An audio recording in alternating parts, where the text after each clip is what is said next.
glad that you're here this morning for our Bible class time, and of course encouraged by your presence. Want to get right to it. We have a lot to talk about today. As a matter of fact, this whole series seems to be one of those where there's so much material, it's hard to figure out how to do it in just the time that we have. It really probably could be a senior seminar kind of class or something, where you spend a whole quarter or two just on one of these subjects that we've been covering. But of course, on Sunday mornings in this Bible class time, we have been studying the subject of worship. And of course, our worship is involved in that idea of breaking free, right? Of being what we need to be. And so worship is an important thing for us to look at. We have, of course, talked about and looked at the origin of worship. What is worship? We've talked about those Hebrew words, right? Those 7 words that were Hebrew language words that are all about worship and different aspects of worship. We talked about the man after God's own heart and how he looked at worship. And then we started looking at the different acts of worship. We decided, of course, those that are to participate in worship are Christians, although we're not going to limit somebody else, are we? Anybody's welcome to come and welcome to participate, but of course it is a special thing that's a command kind of thing for a Christian. So real quickly, somebody tell me, how do we become a Christian? So immediately, some people held up 5 fingers, okay? So I interpret that to be hear, believe, repent, confess, be baptized in the water, and live like you ought to, right? So we become a Christian, we're added to the church, and as we're added to the church, we then are to worship. So what are the acts of worship? Somebody hold up 5 fingers again, right? 5 fingers again for worship. Acts of worship include singing, praying, communion, our Lord's Supper, offering or giving, preaching, and of course we would also add doing these required acts with a heart that is what it ought to be, right? We are to worship God in spirit and in truth. And so we've talked about that already, and we've been laying a foundation and working to look at each of those acts of worship. We've already talked about last week the act of preaching or teaching and why we give the significance that we do, or the amount of time in comparison to the other acts of worship, to that particular act, right? And we decided the reason we do that is because we like long-winded preachers.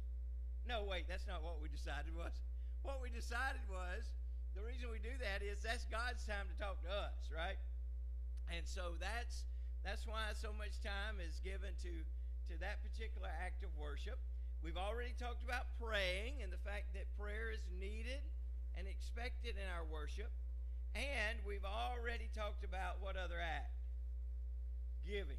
I hate to even mention it because when I preach about giving, what happens?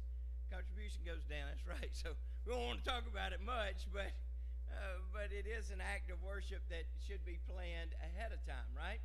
Which leaves us with a couple of acts of worship that we still need to cover. And these seem to be 2 that have a lot of question around them and have in recent months and days even been subject of discussion among our people even about, hey, why do we do the Lord's Supper the way we do? What is the Lord's Supper? Is the taking up the trash thing really part of the Lord's Supper, or is that something else? And so this morning we have an opportunity to look at the Lord's Supper.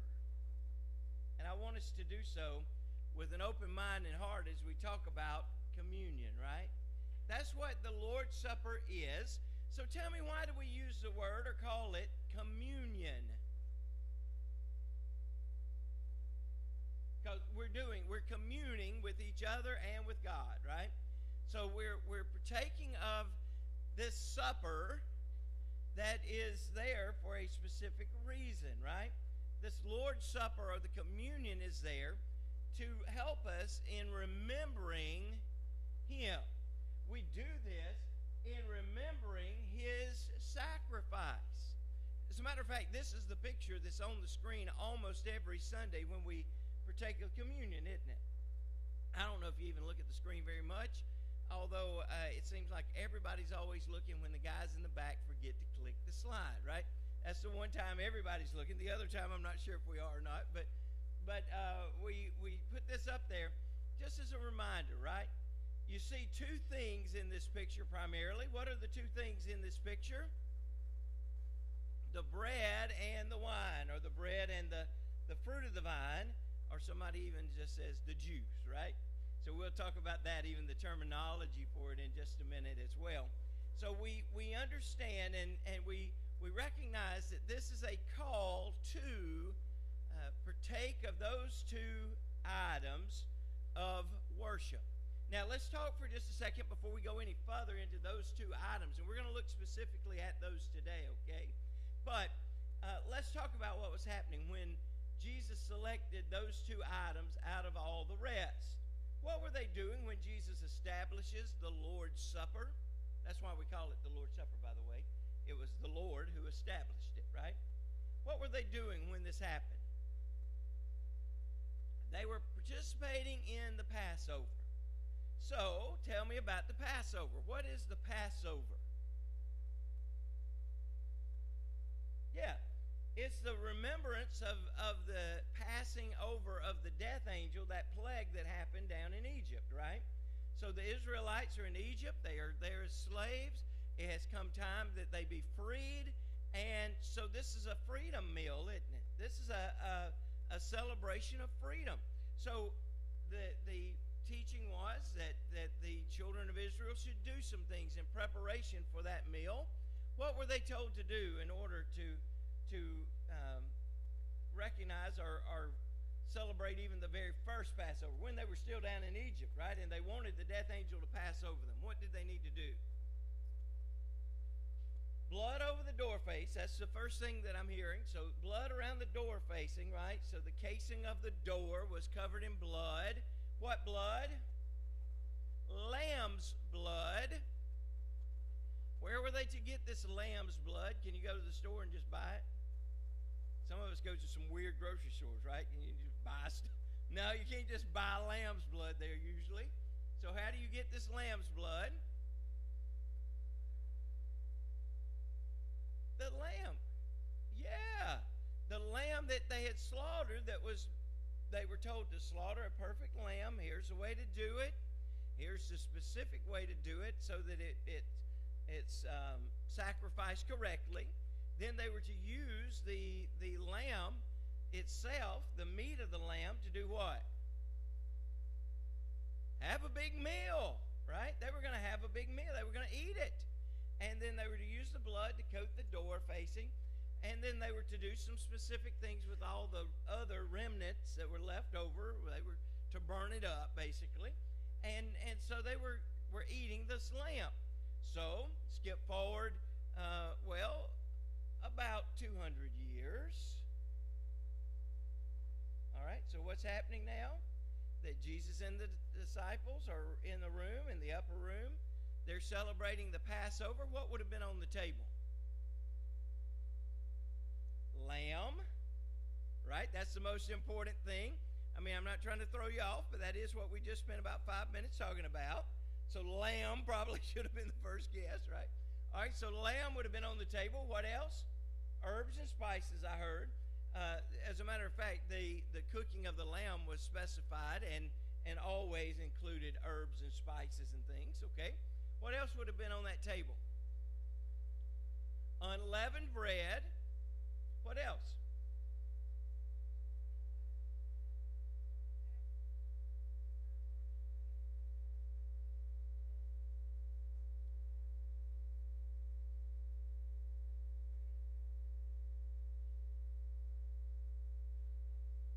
Okay, so the instruction here is to remove the leaven ahead of time. So we'll come back to that idea in just a minute even of removing the leaven from this thing. But so on the table, could there have been fruits? Yes. Could there have been vegetables of other kind? Yes. Could there have been, those, by the way, would have been very similar to the fruits and vegetables described as those that Daniel and the others partook of when they were down in another land of captivity, right? So they were in Babylonian captivity when they established what is now commonly known as the Daniel fast. But so fruits and vegetables may have been on the table, but Jesus doesn't pick up a piece of lamb. Have you ever thought about that? So they're just having a meal, right? Is it a good time that they're having? Shake your head like this. The Passover is a party, okay? It's a celebration. Are there some somber times or some times of prayer involved? Yes, but it primarily is a time of celebration. As a matter of fact, they have just celebrated the Feast of Unleavened Bread leading into the Feast of the Passover. It's interesting that got them ready by celebrating the Feast of the Unleavened Bread, which then would have done what Camilla was suggesting, removed primarily the leavening kind of stuff that was in the house, okay? Now they're at this time, and it's just a dinner, right? What's happening at dinner? People are eating, they're talking, right? Probably asking questions about things that are happening. Jesus has been teaching a lot, been teaching parables. Maybe there's some discussion about that. Maybe somebody says, hey, what are we going to do after dinner, right? Where are we going to be tomorrow, Jesus? What's going to happen this weekend? You know, what's your plans for this weekend? Where are we going to go for worship? You know, I don't know all the conversation, right? But that's what happens at dinner, right? People are sitting around and they're enjoying this meal together. It is a time of joy. It is a time where they are celebrating, and right in the middle of this, Jesus picks two items. He picks two items, and he says, this is the bread, this is the wine, they're going to be important, okay? So those are the two items that are talked about in the communion or associated with the communion. The Lord's Supper is the breaking of bread. You ever heard it referred to that way? Well, we come to the point of the service where we pause to break bread together, or the breaking of bread. So the Lord's Supper in the Church of Christ is observed strictly in accordance with the New Testament. That's our goal, isn't it? To be in accordance with the New Testament. Somebody said, well, aren't we supposed to do that with everything in life? Yeah, we are. So that's not, again, something that is strictly only for the Lord's Supper, but it certainly is true there, right? That we should follow that New Testament pattern in which the first century church established the standard. All right, so the early church is establishing the pattern for us to follow. What are they doing? The early church, the first century church. On Saturdays, what were they doing? Probably still going to the temple, right? That's always interesting to me, right? Because for the first 30 to 40 years of the church, the book isn't written, right? They're living it out. It's oral. It's hey, one person telling another. So probably on Saturdays, they're still observing a lot of the things that they were to do as Jews, right? Were all early Christians doing that? No, because there were some Gentiles that were involved pretty early on too, right? But Jewish Christians were probably still observing things like they had been trained to do all their life. Our old habits hard to break on Saturdays. And then on the first day of the week, what were they doing? Getting back together. For what purposes? This new form of worship, right? They're coming together to worship. Where are they showing up to? Did they rent the high school auditorium? Probably in people's homes and houses and stuff. So who would have been getting the meal ready? The Lord's Supper ready. Again, we don't know this for sure, but probably the host, right? The one that was having people to their house was the one that would have taken some of their own supply to make the Lord's Supper. Okay? were the things involved and required in first day of the week worship readily available to the people? Shake your head like this. Yes. There's lots of unleavened bread, ingredients, and or possibly even actual unleavened bread already made that was readily accessible to these people. And there certainly was the fruit of the vine accessible to all of these people that were worshiping on the first day of the week. So they come together to break bread. Now, when they come together to observe the Lord's Supper, there has been some teaching that that's the primary thing that they came together for. What do you think? Was it? Was that the primary thing they came together for? Have you ever shown up for worship service and like been on vacation or headed out on a trip and just came and stayed till after the Lord's Supper and cut out? Y'all know what I'm talking about, right? There's some times that people have done that and do that, and I'm not putting anybody on the spot, okay, to get on to anybody, but the fact is, we sometimes think of the Lord's Supper as like the most important part of the worship, don't we? Yet we sometimes give it the least amount of time. That's always been like something to think about for me, at least. Like, okay, if it's that important, why do we rush through it sometimes, right? But the Lord's Supper is certainly an important part of the worship. I'm not so sure that's why the first church, the only reason they were coming together. Like, they came together to break bread. The Bible says that, right? Word for word in that order. They came together to break bread. But could there have been other things involved with that process? Again, we know that it was, right? In every case, when we see first century worship, when we see the first church worshiping, they sang, they preached, they prayed, they did all of the things that we do, and we know that by seeing their example over and over and over throughout the New Testament, right? They would come together for the Lord's Supper, and all these other things were associated with this worship as well. But the Lord's Supper is certainly an important part of the worship service. The Lord's Supper was instituted by Jesus himself, right? And commanded by him to be observed by his followers. I didn't put all of these verses on the screen today, but I want us to look at them quickly, okay? Somebody turn to Matthew chapter 26, verses 26 through 28. Somebody else turn quickly to Luke chapter 22. We won't read the whole chapter, but we'll just read verses 19 through 20. And you see there a typo, right? I'm pointing it out on myself, Marty. You don't have to do it. Okay? So there's a typo there. It's a semicolon instead of a colon there. Okay? So make sure you got that. Luke chapter 22, verses 19 through 20. Somebody that's there in the book of Matthew chapter 26, read verses 26 through 28. It's a fight among brothers.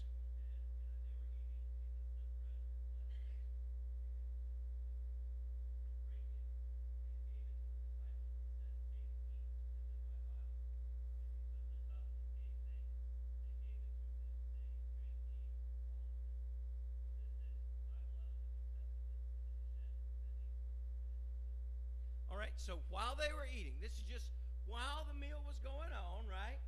Somebody had a piece of lamb like almost to their mouth, and he just, while they were eating, that I think that's an important part that we kind of brush over, right? That this was not done like, this is not like, hey, we've come together today just for this purpose. But he just, in the middle of what they were doing, said, hey, let me get your attention on two things that are important, right? And what does he say? This is the bread, which is my body, and this is the cup, which is my blood. All right? So those are the two things I want you to be thinking already as we continue to our next reading, okay? He's establishing the Lord's Supper with two items representing body and blood. By the way, pretty good representation? Yeah, we'll talk about it more in just a second. All right, who's there at Luke chapter 22? Luke 22, verses 19 through 20. I'm sorry? Yeah, you can start at 17. That'll be fine.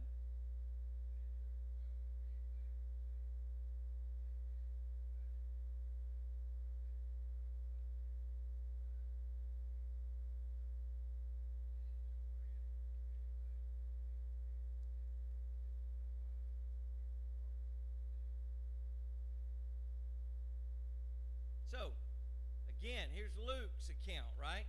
Saying, hey, he took the cup, he took this bread, and he established this pattern that it was the body and the blood. By the way, which order did he do it in? What does Luke say? He took the cup. Is that what it says? Did the cup come first or did the bread come first?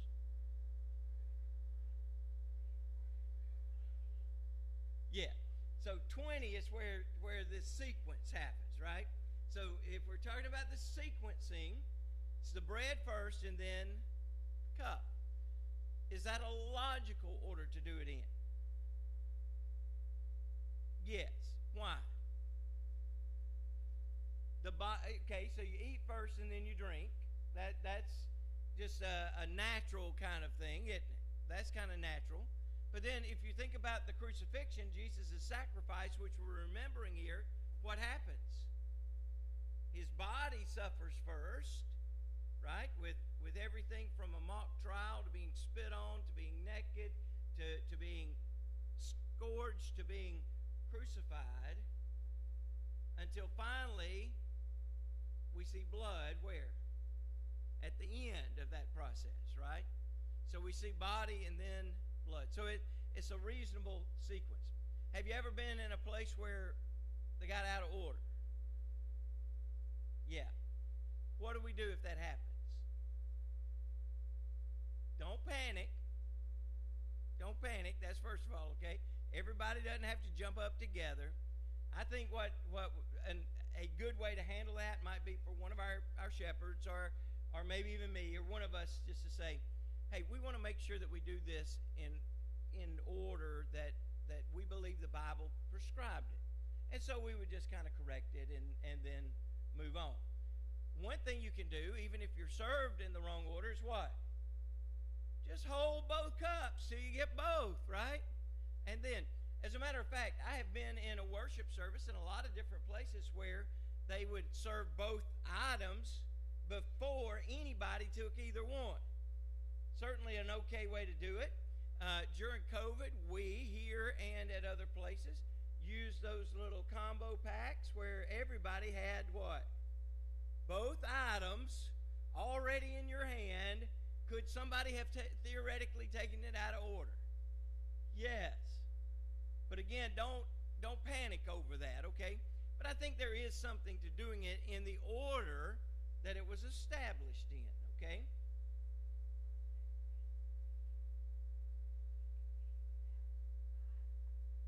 Yeah.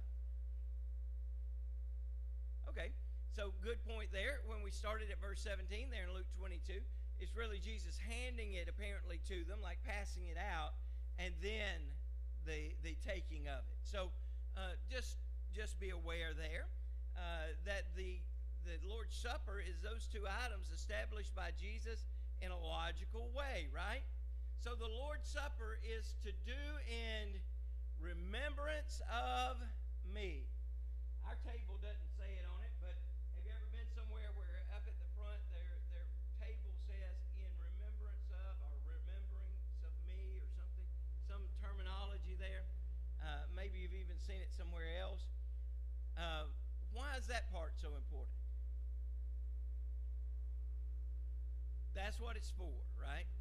We're not just taking of the Lord's Supper like to check the box. But what we are really trying to do is remember what he did for us.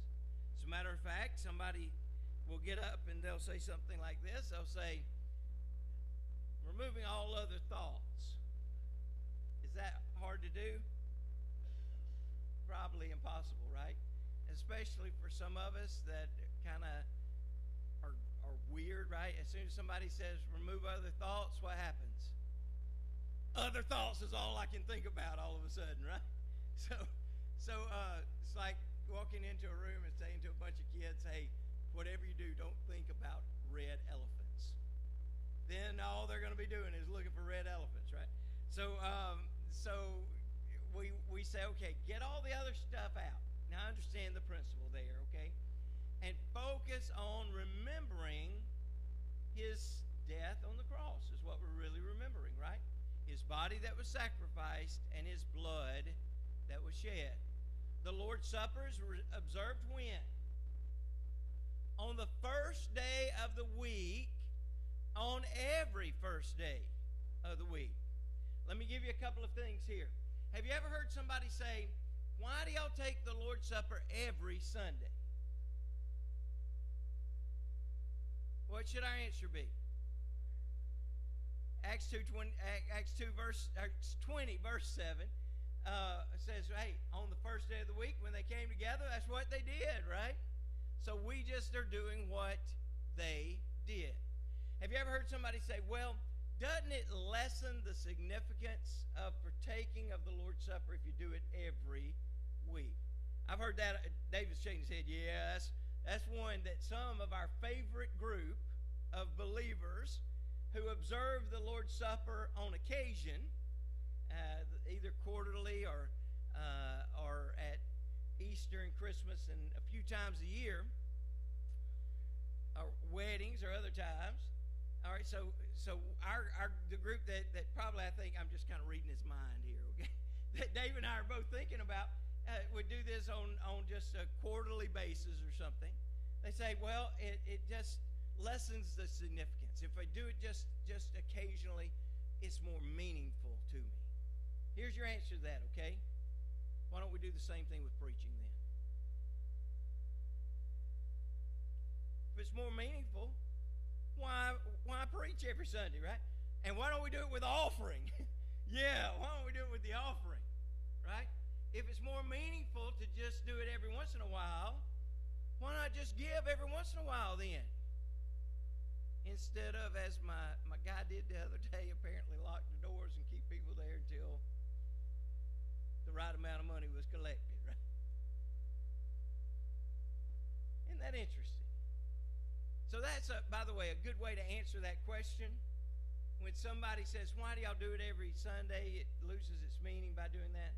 Say, well, I disagree with that. I think it makes it more meaningful when we do something every Sunday.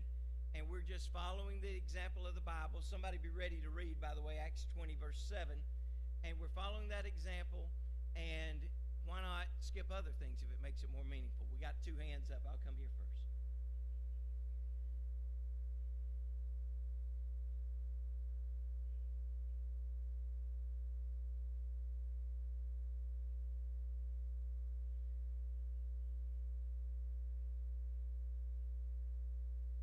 Sometimes churches that are big would say it takes up too much time to do the Lord's Supper, and it might be better to just skip it. Well, we need that time to get our heads wrapped around what he did for us, and it doesn't lessen it. By the way, you ought to shorten your sermon and give some more time to it, probably. Cindy.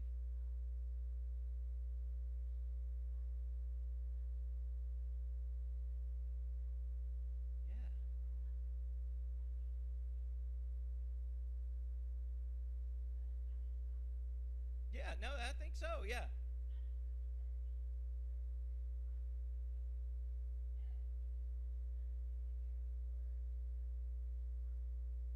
Yeah, so why not? Why would you not want to do it more often, right? Why would you not want to think about him every week or all the time?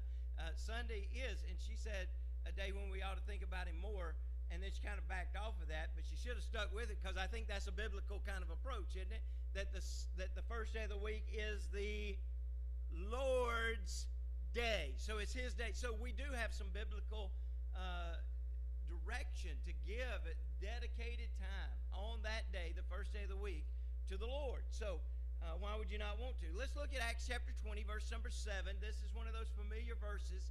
As soon as somebody starts reading it, you'll recognize it. Somebody read.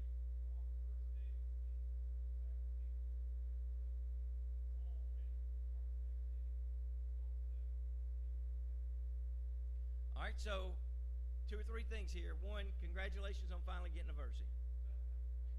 Secondly, he's tried to read every time we had a verse to read, and he finally got one in. All right, so that's number one. Number 2, look at what they do. On the first day of the week, they came together to worship, and in that worship, what are they doing?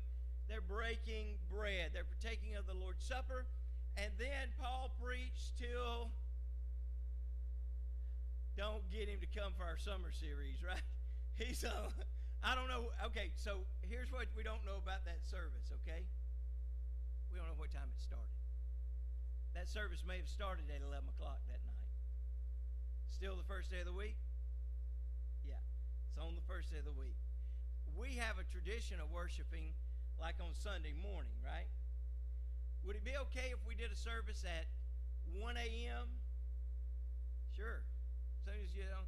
So one year, it was New Year's Eve on Saturday, so then the New Year's was going to be rung in on a Sunday morning. So we decided what we'd do is we'd have a New Year's Eve bash at the church building, and then as soon as it was the new year, we'd start the new year with worship service. I thought it was a great thing to do. I enjoyed that. I don't think I'd want to do it every week, but that was a great time, and I remember it, and probably others do too, as a special time that, hey, this was an interesting thing to do. When I was in India, congregation that I worshiped with a bunch in India worships at 5 a.m. on Sunday morning. 5 a.m. is their call time for worship on Sunday morning. Because in India, Sunday is not an off day for the majority of the folks. Everybody has to still go to work and be there early and work all day during the daylight hours. So this congregation said the logical thing to do is for us to have our worship service early where we can start the day worshiping God and still have everybody off to do the things they need to do. And that was a beautiful thing to see as well. Sometimes we've been places where there was an early service and a late service and a middle service and other things. And the point is, on the first day of the week, what we're going to do? Worship God, which means we're going to worship in spirit and in truth. We're going to bring our hearts right, whatever time of the day it is, and we're going to make sure that all these acts of worship are taking part of, right? So here is Jesus at the Last Supper, and he's establishing the Lord's Supper, and he takes these 2 items. Again, the 2 items are what? Bread and wine. Now, are there some specifics about those items? Yes, I believe so. You've seen this picture before? This is Da Vinci's famous painting of the Last Supper. How did he get this picture, by the way? He was there. No, I'm joking. He wasn't. Don't go back and say he was there. It's just like his thing, right? He's just thinking about it. Is that what the picture looks like in your mind of the Last Supper? Probably not to me. Why? It would have been weird to sit in a straight line like that, wouldn't it? What would have been the setup? Kind of more face-to-face, around a table probably, or even just seated on the floor, maybe not even a table there. But there's the picture, right? So the apostles did as Jesus commanded. They instituted the Lord's Supper. They carried out this desire and instructed Christians to do the same. Let's look at a few verses real quickly. Look at Acts chapter 2, verse 42, and 1 Corinthians chapter 11, verses 23 through 26. Again, somebody turn quickly to both of those. Acts chapter 2, verse 42 is a text that you'll again recognize pretty quickly, right? Somebody who's there, read for us.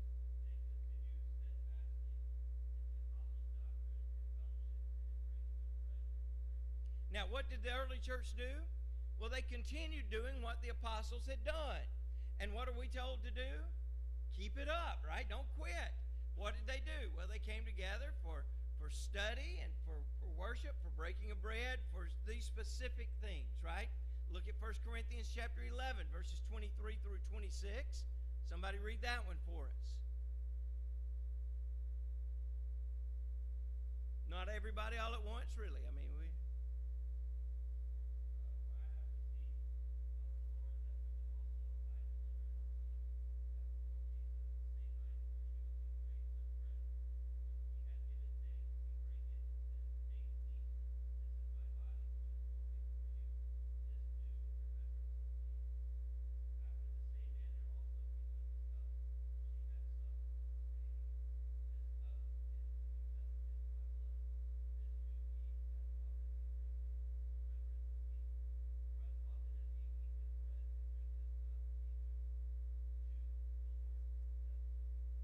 So we show the Lord's death till he comes through taking of this communion of the bread and the wine, and in doing so we're doing what he said to do.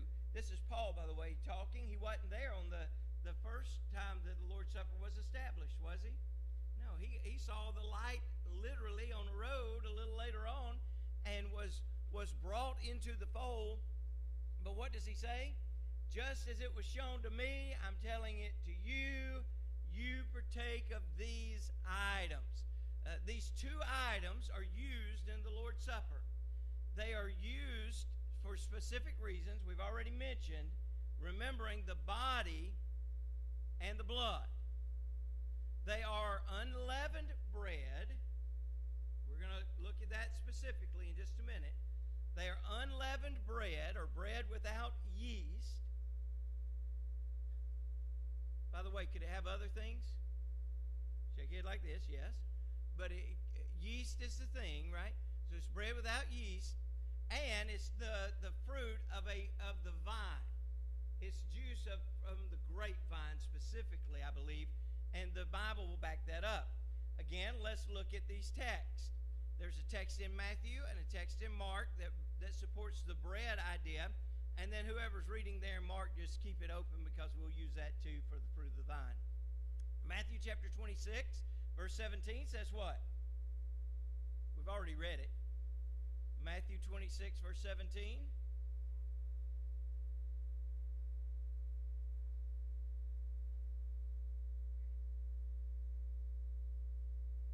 All right, so on the Feast of Unleavened Bread Day, they come and say, okay, where are we going to have the Passover?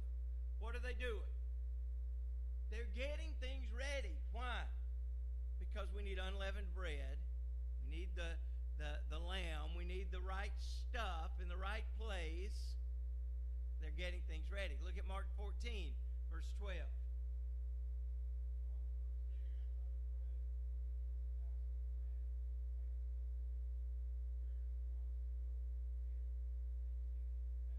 So here it is, the Feast of the Unleavened Bread starts, and what do? They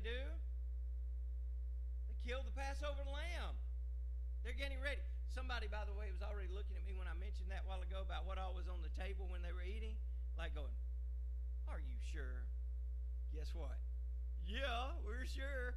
They were observing the Passover just like the Jewish people were supposed to do for all time. Well, I say for all time, but at least since the coming out of Egypt. Look at Mark chapter 14. Skip down a few verses. This is verses 24 and 25. Somebody there read.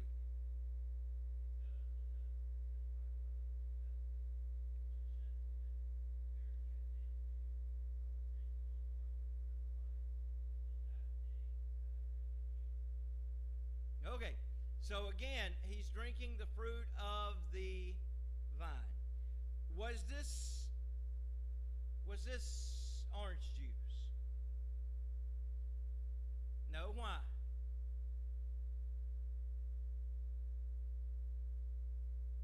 Can you hear and understand anybody, or is it just me? I mean, I hear people mumbling, but I don't hear. Why not orange juice? It's not grown on a vine. It grows on a tree. Now, you might have to be from Florida to know that. As a matter of fact, I was in Russia on a trip one time, worshiped with a church in Moscow, and I get there, and they have orange juice in the cups. They said, we just didn't know. And I don't know if they did or not, but we certainly talked about it, and the next time I went to visit, it was not that way. And so we see, though, that sometimes new Christians might be confused, right? Even in parts of the world where maybe crops aren't grown as much as they are in our, we understand that, right? So what kind of things that give juice grow on vines? Grapes, scuppernons, muscadines. Somebody say watermelons, cantaloupes, blackberries. What? Kiwi. Could it be any of those things? I guess somebody might argue that yes, that we could pull that off. But is there some importance to the grape? Yes. The color of it, the taste of it, and the fact that it was prominent in the area and commonplace for people to drink and use wine would have shown that, hey, this was that sort of fruit of the vine, right? It was grape juice. And so we know that to be the fact. So let's talk about each of those items for just a minute. Let's talk about the unleavened bread. Unleavened bread is made up of primarily 4 ingredients. All right, 4 ingredients. And here's what those 4 are. The first ingredient that is used is flour. And this should represent, and I don't know if you've ever thought about it this way or not, but those of you that have actually kneaded bread together and made bread may think about it this way. I appreciate, by the way, I think Marty makes our bread every week that we partake of. Just so you know, so we have visitors sometimes. They go, the bread here is really good. Where'd y'all get that? And I'm like, it's a secret recipe. So, but if you're actually kneading the bread together, these are the ingredients, okay? As a matter of fact, you might want to write this down somewhere so that if we ever were to, God forbid, have a situation where we couldn't meet for some reason, you could still worship at home. You wouldn't just be in the dark, okay? Flour is involved, which represents the bread of life. Flour is something that is associated sometimes with life and healing and nourishment and filling up of something, right? Filling people up. And so Jesus would say, I am the bread of life. I am the bread. There's another verse in your Bible that says, no man lives by bread alone, but by every word that comes from the mouth of Christ. So it reminds me, the flour that's involved in the unleavened bread reminds me of the life that comes from Jesus. There's also water involved in this recipe, and it represents salvation or cleansing. It's not like gallons, by the way. It's just a little bit. But it's enough that it should remind us of what the water does in this process. It supports cleansing. The olive oil that's used is representative of the pressing in, the torture that he underwent for us. And then finally, the salt that's there represents the covenant. This is nothing new, by the way. This idea of the salt and the covenant goes back to Moses receiving the 10 Commandments even. And somebody has even mentioned, maybe even further back than that, remember what happened to Lot's wife? Pillar of salt. Why? She violated the covenant that they had with God. So we are reminded again of the covenant that God has with us in the ingredients in unleavened bread. As we take those things and we make that bread, press it out, cook it. I understand an oven on, Marty, you correct if I'm wrong, on about 450 degrees for a short period of time is one option of cooking that bread, and a lower temperature for a longer period of time if you want it to be much stiffer. So you may get bread sometimes that's unleavened that's soft. You could get bread that's unleavened that's hard, like those old crackers that we used to use when I was a kid growing up, right? But the ingredients are the important part. Sometimes you may even notice like a mark on the top of the bread, like where somebody has taken a fork and pressed into the bread. It has been said that maybe that should be a reminder even of the nails in his hands. It's a little different when we get it already divided up and we don't see that scarring there, but we understand that there's significance in unleavened bread. There is a teaching that would suggest that maybe time has come to move from an unleavened bread to a leavened bread. A bread that is, quote unquote, alive. Well, what we're remembering here is not him being alive. What we're remembering here is his death, his sacrifice. By the way, sometimes you may attend somewhere where they add some rosemary or some thyme to the bread. You may see some little thing in the bread, something you may go, what's that there? it's fine to do those kind of things. That, by the way, probably looks more like the bread that they were taking that night, because it was very common to use unleavened bread, but to add seasoning to it, some spice to it. And so just a side note there.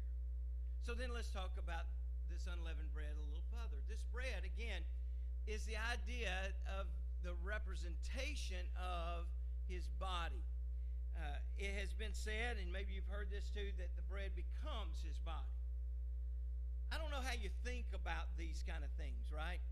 But for me, whether it is a reminder of his body or was his body would not make much difference. I'm still thinking about the body, okay?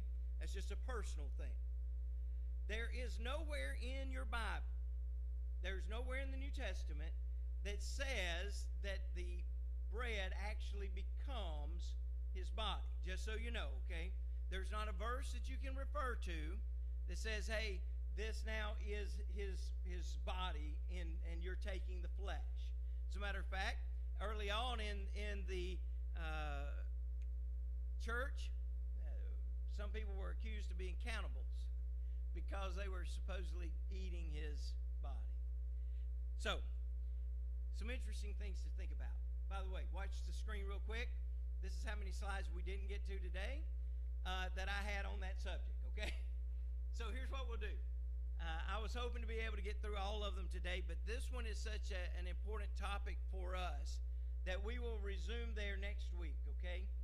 As a matter of fact, next week, what we'll do is we'll even give you an opportunity at the end of our time together next week. I'm going to reserve a few minutes, okay? You're going to be responsible for watching the time for me next week, okay? We'll give you a few minutes at the very end to ask specific questions, because I know this is one of those topics that has affected some of our folks recently, and we want to make sure that we're clear about it, okay? Enjoy the break. Sorry for keeping you extra. The lobby is full of people coming in, so you greet them as they come in. If you're on the service list today, see one of our elders or Michael, and we'll be ready to start our worship service in just a few minutes.